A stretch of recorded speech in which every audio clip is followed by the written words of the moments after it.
प्रधानमंत्री नरेंद्र मोदी आज अपने 5 देशों के दौरे के पहले चरण में यूएई पहुंचे हैं। अबू धाबी एयरपोर्ट पर प्रधानमंत्री का भव्य स्वागत हुआ। प्रधानमंत्री के इस दौरे में भारत और यूएई के बीच कई स्ट्रेटेजिक समझौते हुए। पीएम मोदी ने यूएई पर हुए हमले की भी निंदा की है। हमलों की हम कठोर निंदा करते हैं। यूएई को जिस तरह निशाना बनाया गया है, यह किसी भी रूप में स्वीकार्य नहीं है। ब्रदर, इन कठिन परिस्थितियों में आपने जिस संयम, करेज और विजडम का परिचय दिखाया है, यह बहुत ही सराहनीय है। प्रधानमंत्री मोदी के यूएई दौरे की डिटेल जानकारी दे रहे संवाददाता रोहन सिंह। जी, भारत और यूएई के रिश्तों के लिए आज एक बहुत बड़ा दिन है। प्रधानमंत्री की ये यात्रा छोटी लेकिन काफी ज्यादा फ्रूटफुल यात्रा रही। आज 5 महत्वपूर्ण बातों को लेकर समझौते हुए हैं। सबसे पहले भारत यूएई के बीच स्ट्रैटेजिक डिफेंस पार्टनरशिप को लेकर समझौता हुआ है। स्ट्रैटेजिक पेट्रोलियम रिजर्व को लेकर समझौता हुआ है। इसके अलावा एलपीजी सप्लाई को लेकर समझौता हुआ है। गुजरात के वाडीनार में शिप रिपेयर क्लस्टर बनाने को लेकर दोनों देशों के बीच सहमति बनी है और साथ ही भारतीय इंफ्रास्ट्रक्चर में करीब $5 अरब की निवेश को लेकर बात हुई है। इसके बाद प्रधानमंत्री नरेंद्र मोदी यूएई के राष्ट्रपति से मिले और उसके बाद कई सारी जो है और घोषणाएं हुई। प्रधानमंत्री नरेंद्र मोदी ने ये साफ कहा कि यूएई पर किसी भी हमले को किसी भी रूप में स्वीकार नहीं किया जा सकता। वेस्ट एशिया संकट पर बोलते हुए उन्होंने कहा कि इसका असर अब पूरी दुनिया पर देखने को मिल रहा है और भारत यूएई पर किसी भी तरह के हमले की निंदा करता है। साथ ही उन्होंने कहा कि भारत ने हमेशा से कूटनीति और संवाद का रास्ता अपनाया है। हमेशा वो कूटनीति और संवाद को ही कहीं जो है समर्थन कर रहा है। तो ये काफी ज्यादा छोटी लेकिन काफी ज्यादा महत्वपूर्ण यात्रा प्रधानमंत्री की यूएई में रही है। ब्रिक्स के विदेश मंत्रियों की बैठक के बीच आज विदेश मंत्री एस जयशंकर और ईरानी विदेश मंत्री अब्बास अरागची एक दूसरे से मिले। इस दौरान पश्चिम एशिया के हालात पर चर्चा हुई। एस जयशंकर ने नई दिल्ली में हो रही ब्रिक्स के विदेश मंत्रियों की बैठक में ईरान की भागीदारी की सराहना की है। वहीं ईरान के विदेश मंत्री ने कहा है कि ईरान के लिए भारत एक साथ संबंध अहम है। यूएई के मसले पर उन्होंने कहा है कि भारत को ये तय करना है कि उन्हें किसके साथ कैसे संबंध रखना है। There is no military solution to anything related to Iran. They have tested us times and again. We never bow to any pressure or threat. And we resist against any aggression. Iran and India are two ancient civilizations. We have had very good trade and economic cooperation with each other and very good political relations and political consultations. अब आपको बता दें, Madhya Pradesh high court की इंदौर खंडपीठ ने आज धार भोजशाला विवाद मामले में ऐतिहासिक फैसला सुनाया है। कोर्ट ने भोजशाला परिसर को वाग्देवी का मंदिर घोषित कर दिया है। कोर्ट ने माना है कि ऐतिहासिक साक्ष्यों और एएसआई के सर्वे रिपोर्ट के आधार पर भोजशाला का स्वरूप एक हिंदू मंदिर और संस्कृत अध्ययन केंद्र का है। कोर्ट ने हिंदू पक्ष को परिसर में पूजा अर्चना का अधिकार दिया है। कोर्ट ने मस्जिद पक्ष से कहा है कि वो राज्य सरकार से धार जिले में कहीं और मस्जिद के निर्माण के लिए अलग से जमीन मांगे। यह फैसला भारतीय पुरातत्व सर्वेक्षण यानी एएसआई के सर्वे के रिपोर्ट के आधार पर आया है। एएसआई ने अपनी रिपोर्ट में मंदिर होने के पुख्ता प्रमाण पेश किए थे। इस संवेदनशील फैसले को देखते हुए धार और इंदौर जिले में सुरक्षा के कड़े इंतजाम किए गए हैं। आज भोजशाला के केस में ऑनरेबल इंदौर हाईकोर्ट का बहुत ही ऐतिहासिक फैसला आया है, जिसमें ऑनरेबल इंदौर हाईकोर्ट ने जो एएसआई का 7 अप्रैल 2003 का ऑर्डर है उसको पार्शली क्वैश किया है और हिंदू समाज के लोगों को वहां पे पूजा पाठ का अधिकार दिया है। कोर्ट ने भोजशाला कॉम्प्लेक्स को राजा भोज का माना है, एक सरस्वती स्कूल माना है लर्निंग का। साथ ही साथ इसमें सबसे महत्वपूर्ण बात यह है कि भोजशाला के केस में जो हमारी मांग थी कि वहां से लंदन के म्यूजियम से मूर्ति वापस लाई जाए, कोर्ट ने कहा है कि सरकार इस रिप्रेजेंटेशन को कंसिडर करे और साथ ही साथ कोर्ट ने यह भी कहा है कि जो मुस्लिम पक्ष हैं वो सरकार को रिप्रेजेंटेशन दे सकते हैं, जो रिस्पोंडेंट नंबर 8 है मौला कमालुद्दीन की तरफ से, और उनको अल्टरनेट लैंड देने के लिए सरकार उस पर विचार करे। वहीं मुस्लिम पक्ष ने कहा है कि वो फैसले की समीक्षा करेंगे और इसे सुप्रीम कोर्ट में चुनौती देंगे। 3 का आदेश तो खारिज होना ही था, क्योंकि वो नमाज का आदेश था और इस इट था जैसे नमाज हो रही वैसी, वो उससे नमाज को कोई प्रभाव नहीं पड़ेगा। लेकिन आगे तो आप अब नमाज नहीं पढ़, पर अब आप नमाज पढ़ नहीं सकते हैं। फैसले की समीक्षा करते हैं और समीक्षा करने के सरकार को कहा है कोर्ट ने कि आपके लिए मस्जिद के लिए अलग से जमीन दी जाएगी। वकीलों से बात करेंगे, जैसा भी फैसला होगा लेंगे सुप्रीम कोर्ट की। मुस्लिम पक्ष क्या करेगा? बिल्कुल यकीनन मुस्लिम पक्ष सुप्रीम कोर्ट जाएगा और सभी से अपील करते हैं अमन चैन बनाए रखें। हाई कोर्ट का फैसला मानेंगे? हाई कोर्ट का फैसला का सम्मान है, लेकिन हमारे जो अगर आर्गूमेंट के बाद भी खिलाफ है तो सुप्रीम कोर्ट जाएंगे। Thank you. चलिए बढ़ते हैं अगली खबर की ओर। नीट यूजी पेपर लीक मामले के चलते परीक्षा को रद्द कर दिया गया था। हालांकि अब एनटीए की ओर से री एग्जाम की आधिकारिक तिथि की घोषणा कर दी गई है। नीट यूजी की दोबारा होने वाली परीक्षा 21 जून को हो रही है। एनटीए अगले कुछ दिनों में एडमिट कार्ड जारी करेगा। शिक्षा मंत्री धर्मेंद्र प्रधान ने साथ कहा है कि एग्जाम की फीस छात्रों को रिटर्न करेंगे ताकि उन पर आर्थिक बोझ ना पड़े। इसके साथ ही विद्यार्थियों को अवसर दिया जाएगा कि वो अब 1 हफ्ते के अंदर अपनी पसंद का शहर चुन सके। एग्जाम का समय बढ़ाया जाएगा ताकि ओएमआर शीट भरने का समय मिल सके। इस बार परीक्षा का समय 3 घंटे से बढ़कर 3 घंटे 15 मिनट किया जाएगा। परीक्षा दोपहर 2 बजे से शाम 5:15 बजे तक चलेगी। आपको बता दें कि शिक्षा मंत्री ने प्रेस कॉन्फ्रेंस में यह भी कहा है कि अगले साल से नीट परीक्षा ऑनलाइन मोड में आयोजित की जाएगी। एनटीए ने नीट यूजी का नई परीक्षा की तिथि घोषणा किया है। 21 जून को री एग्जामिनेशन की डेट घोषणा की है। जो एग्जामिनेशन हो गई उस एग्जामिनेशन की फीस को हम स्टूडेंट को रिटर्न करेंगे। अगले साल से नीट की परीक्षा कंप्यूटर बेस्ड टेस्ट से होगी। नीट री एग्जाम की नई डेट का ऐलान हो चुका है, तो इसके लिए छात्र कितने तैयार हैं और पिछली तैयारी कितनी काम आएगी, इसी पर होगी खास चर्चा आज 5:57 पर सिर्फ कंज्यूमर अड्डा में। नीट नई डेट नई तैयारी।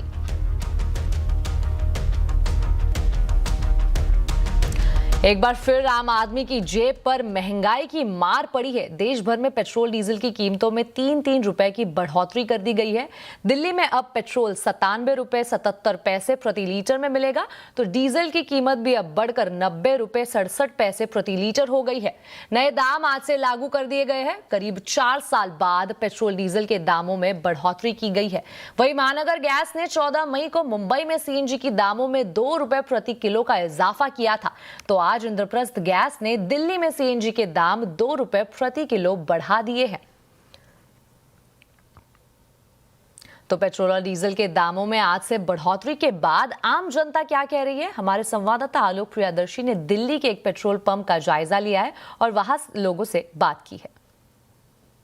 पश्चिम एशिया में चल रहे युद्ध का असर अब कार और बाइक चलाने वालों पर आखिरकार पड़ ही गया है, क्योंकि दिल्ली समेत पूरे देश भर में पेट्रोल और डीजल के दामों में 3-3 रुपए की बढ़ोतरी कर दी गई है। इसी के साथ दिल्ली में जो पेट्रोल की कीमत है वो 94 रुपए 77 पैसे से बढ़कर 97 रुपए 77 पैसे हो गया है। वहीं डीजल के दामों में बढ़ोतरी 3 रुपए की गई है, जिसके बाद अब डीजल के दाम 87 रुपए 67 पैसे प्रति लीटर से बढ़कर 90 रुपए 67 पैसे प्रति लीटर हो गया है।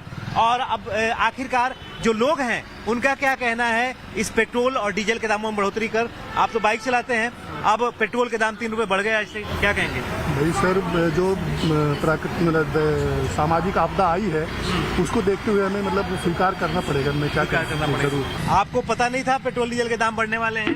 पता है, पता था, बट दिस इज इनएविटेबल है। ये बिल्कुल हम कुछ नहीं कर पाता है, क्योंकि इसमें ना कोई गवर्नमेंट का दोषी है ना किसी का है।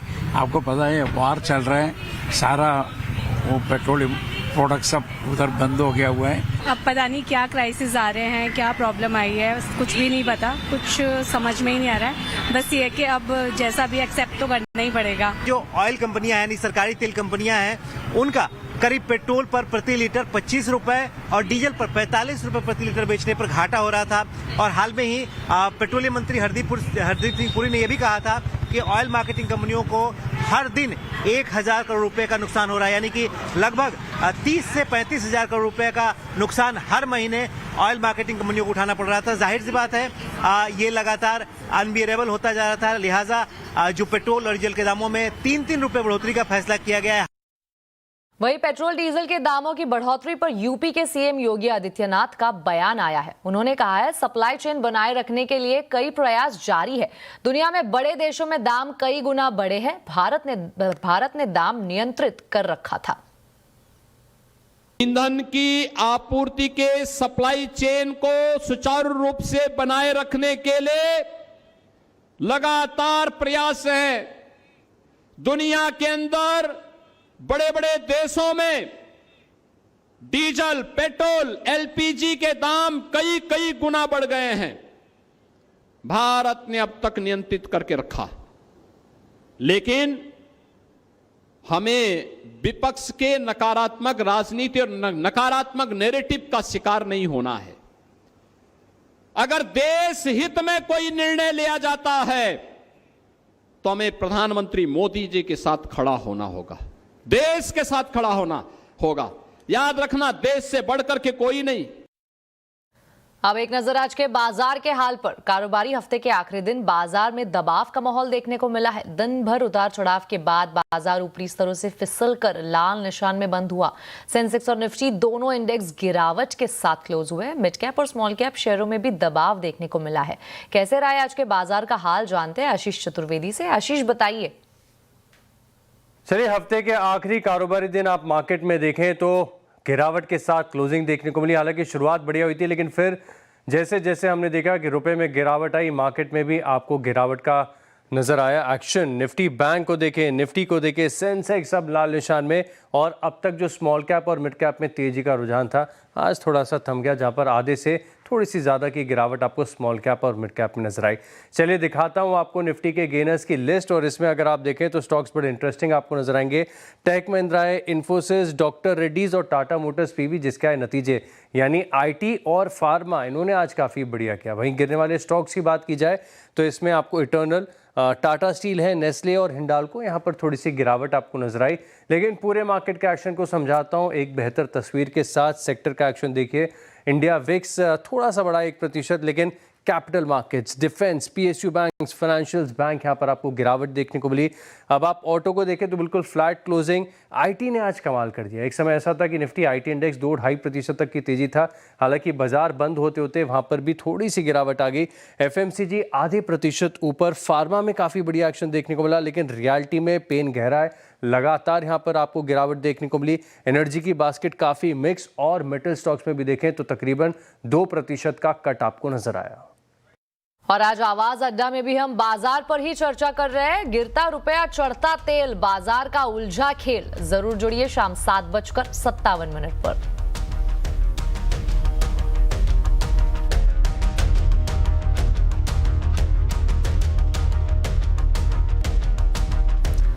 बाजार पर आज दोहरी मार देखने को मिल रही है। एक तरफ गोल्ड और सिल्वर मार्केट में भारी उतार चढ़ाव बना हुआ है। आज भी सोने चांदी की कीमतों में भारी गिरावट आई है, तो दूसरी ओर रुपया रिकॉर्ड निचले स्तर पर पहुंच गया है। डॉलर के मुकाबले रुपया पहली बार 96 के पार निकल गया।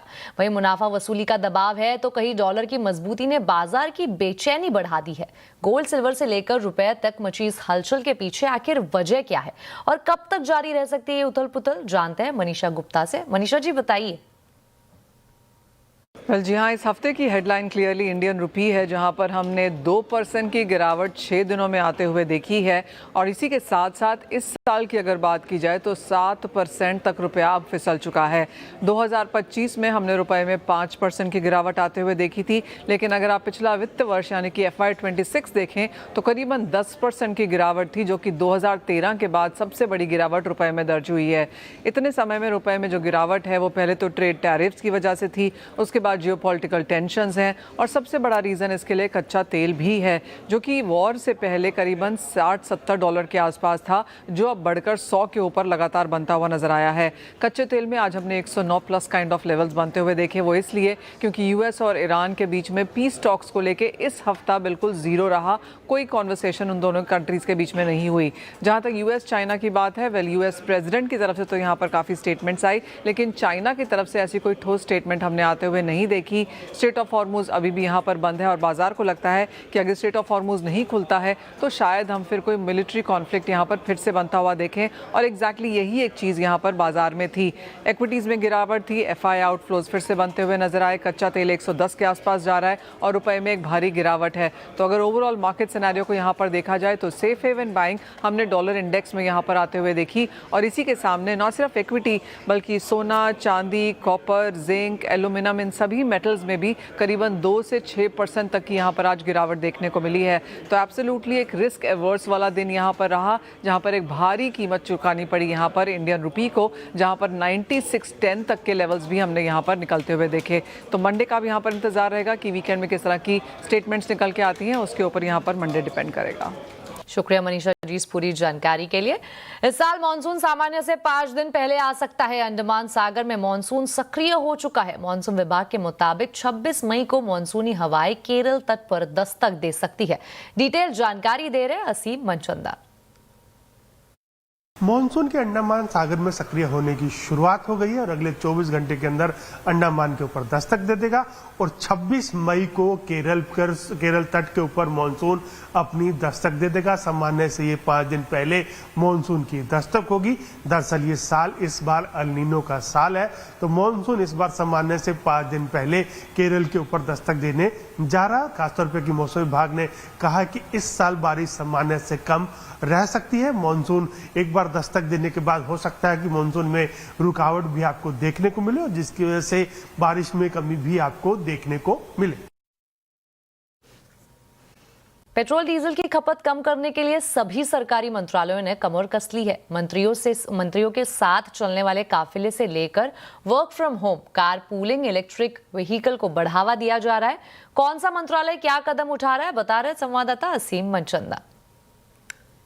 पेट्रोल डीजल की कीमतों में बढ़ोतरी हो गई है और इस बीच जितने भी सरकारी मंत्रालय हैं उन्होंने अपने यहाँ खर्चे कम करने की शुरुआत कर दी है। सबसे पहले प्रधानमंत्री मोदी ने अपने काफिले को कम किया, उसके बाद गृह मंत्री, रेल मंत्री और उसके साथ साथ कृषि मंत्री ने भी अपने काफिले में काफी कटौती की है।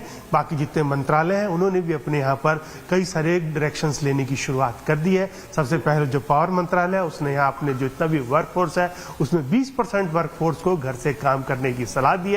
जो भी कर्मचारी आने वाले दिनों में पेट्रोल बचाएगा उसके लिए इनाम देने की भी घोषणा की गई है।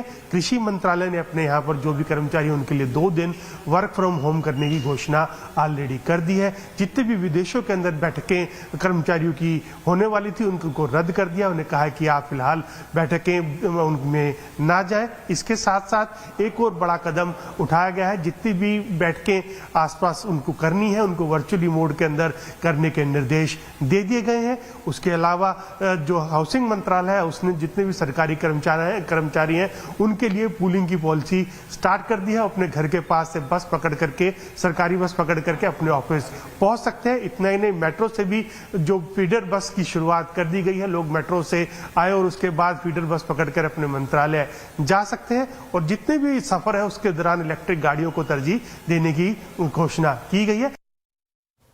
अब आपको बता दें, प्रधानमंत्री की फ्यूल बचाने की अपील का असर अब गुजरात के सरकारी कर्मचारियों में भी देखने को मिल रहा है। कर्मचारियों ने मुख्यमंत्री भूपेंद्र पटेल को पत्र लिखकर वर्क फ्रॉम होम लागू करने की मांग की है।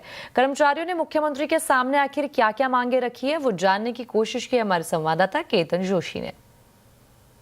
इस वक्त मैं गांधीनगर सचिवालय में मौजूद हूं और पूरे राज्य में लाखों कर्मचारी हैं जो कि प्रधानमंत्री की अपील के साथ जुड़ना चाहते हैं। आइए हम बात करते हैं यहाँ के जो मंडल के अध्यक्ष है उनके साथ। बताइए, मुख्यमंत्री को आपने किस तरह का पत्र सौंपा है और क्या क्या मांगे रखी है? जी, अभी माननीय प्रधानमंत्री श्री नरेंद्र भाई मोदी द्वारा फ्यूल क्राइसिस के कारण देश हित में जो पेट्रोल डीजल का कम उपयोग करने के लिए और वर्क फ्रॉम होम की प्रणाली अपनाने के लिए जो अपील की गई है और उसमें हमने मांग की है कि गुजरात सरकार रोटेशन बेस पर वर्क फ्रॉम होम को अपनाए और जिस तरह से केंद्र सरकार और अन्य राज्यों में जो 5 डे वीक की प्रणाली अभी अमल में है तो उसको भी लागू किया जाए। राज्य सरकार के करीबन 5 लाख से अधिक कर्मचारी है उनको अगर रोटेशन बेस पर या पे जहां पे कार्य के अनुरूप अगर पॉसिबल है, अगर वर्क फ्रॉम होम का जो प्रणाली है वो अपनाया जाए तो राज्य सरकार को जो प्रधानमंत्री जी ने अपील की है कि भाई फ्यूल की बचत कीजिए, तो उनका एक डिस्ट्रिक्ट से अन्य डिस्ट्रिक्ट हेडक्वार्टर तक जो आने जाने में जो फ्यूल लगता है तो वो बचत होगी, तो वो एक राष्ट्र हित में उनका सहभागी बन पाएंगे। हम कह सकते हैं कि अगर सरकार इन कर्मचारियों की मांग को स्वीकार कर लेती है तो ईंधन की आपूर्ति में बहुत बड़ी राहत हो सकती है। केतन जोशी, गांधीनगर। अब आपको बता दें, फ्यूल क्राइसिस के बीच राजधानी दिल्ली में आज पहली हाइड्रोजन बस सड़कों पर आई है। जी हां, इंडियन ऑयल कॉर्पोरेशन ने दिल्ली मेट्रो को 2 अत्याधुनिक हाइड्रोजन बस सौंपी है। कैसे है इस हाइड्रोजन बस का सफर, बता रही है दीपाली नंदा। राजधानी दिल्ली में आज से पहली हाइड्रोजन बस की शुरुआत हो गई है और उसी हाइड्रोजन बस में इस वक्त मैं मौजूद हूं। दिल्ली मेट्रो रेल कॉर्पोरेशन और ministry of housing and urban development के साथ साथ ministry of petroleum and natural gas के कोलैबोरेशन से इस सर्विस की शुरुआत की गई है। ये जो हाइड्रोजन बस है किस तरह से दिखती है तो आपको मैं बता दूं, तस्वीरों में आप देख पाएंगे कि पूरी तरह से एयर कंडीशनड ये हाइड्रोजन बस है, लो फ्लोर बस है और इसकी अगर सिटिंग कैपेसिटी की बात की जाए तो ये 35 सीटों की है। सामने आप तस्वीरों में देखेंगे कि यहाँ पर जो ड्राइवर है उसके पास एक हाईटेक सिस्टम लगाया गया है। खास तौर पर जो सीसीटीवी कैमरास यहाँ पर लगे गए हैं इस बस के अंदर, उसकी सीधी फीड ड्राइवर एक्सेस कर सकता है और जीपीएस भी इस हाइड्रोजन बस में लगाया गया है। तो हाईटेक बनाया गया है। खास तौर पर अगर रूट के हिसाब से देखें तो सेंट्रल विस्टा क्षेत्र में ये जो बस है ये डीएमआरसी की तरफ से बतौर शटल चलाई जाएगी और जितने भी यहाँ पर प्रमुख इलाके हैं, चाहे हम कर्तव्य भवन की बात करें, विज्ञान भवन, इंडिया गेट, ऐसे इलाकों को कवर करते हुए ये शटल सेवा देगी। तो किराया काफी अफोर्डेबल रखा गया है। यहाँ पर आप यूपीआई के जरिए भी अपना किराया दे सकते हैं और कैश के जरिए भी दे सकते हैं, जो कि सिर्फ 10 से 15 रुपए है। और लास्ट में मैं आपको बता दूं कि ये जो बसेस है ये इंडियन ऑयल कॉर्पोरेशन लिमिटेड की तरफ से डीएमआरसी को दी गई है। इस तरह की 2 बसेस हैं। फ्यूल की बात करें, जो क्लीन फ्यूल है हाइड्रोजन, इसकी supply Indian oil corporation limited की तरफ से ही की जाएगी। तो इस तरह का इनिशिएटिव काफी ज्यादा इंपॉर्टेंस रखता है, खास तौर पर उस वक्त जब हम देख रहे हैं पश्चिम एशिया संकट की वजह से लगातार प्रधानमंत्री नरेंद्र मोदी ईंधन बचाओ मुहिम को बल दे रहे हैं। ऐसे में एक क्लीन फ्यूल ट्रांसपोर्ट राजधानी दिल्ली में शुरू होना बड़ी बात है। दीपाली नंदा, दिल्ली। त्योहार व छुट्टियों में फ्लाइट टिकट की कीमतें आसमान पर पहुंच जाती है, लेकिन अब सरकार नियम बनाकर इस समस्या का निदान करेगी। सरकार ने यह जानकारी सुप्रीम कोर्ट में दी है। खबर की डिटेल्स बता रहे हैं रोहन सिंह। जी, त्योहारों में या छुट्टियों में जिस तरीके से अचानक से हवाई किराए बढ़ जाते हैं उसको लेकर उसके खिलाफ सुप्रीम कोर्ट में एक याचिका दायर की गई है, जिसके जवाब में सरकार की तरफ से, डीजीसीए की तरफ से ये कहा गया कि सरकार एक कानून बनाने पर काम कर रही है जिसमें इस तरह की अचानक से जो स्पाइक होती है एयरफेयर में उस पर लगाम लगाने की कोशिश की जाएगी। सरकार की तरफ से कहा गया है कि इसको लेकर जो कंसल्टेशन प्रोसेस है वो शुरू किया जाएगा। इसमें सुप्रीम कोर्ट ने 13 जुलाई को इस पर अगली सुनवाई करेगी। इसने जो याचिका करता है उन्हें जवाब दाखिल करने के लिए 1 हफ्ते का समय दिया गया है। डीजीसी की तरफ से पेश हुए थे जो एसजी हैं तुषार मेहता, उन्होंने वो पेश हुए और उन्होंने ये जानकारी दी कि सरकार इस पूरी अभी जो मौजूदा कानून है फिलहाल वो मौजूद है, लेकिन सरकार नए कानून पर बहुत जल्दी जो है फैसला करने जा रही है। इसी के साथ आवाज समाचार में अभी के लिए इतना ही। आप देखते रहे CNBC आवाज और अपडेटेड रहे खबरों पर हमारे सोशल मीडिया हैंडल्स के जरिए। नमस्कार।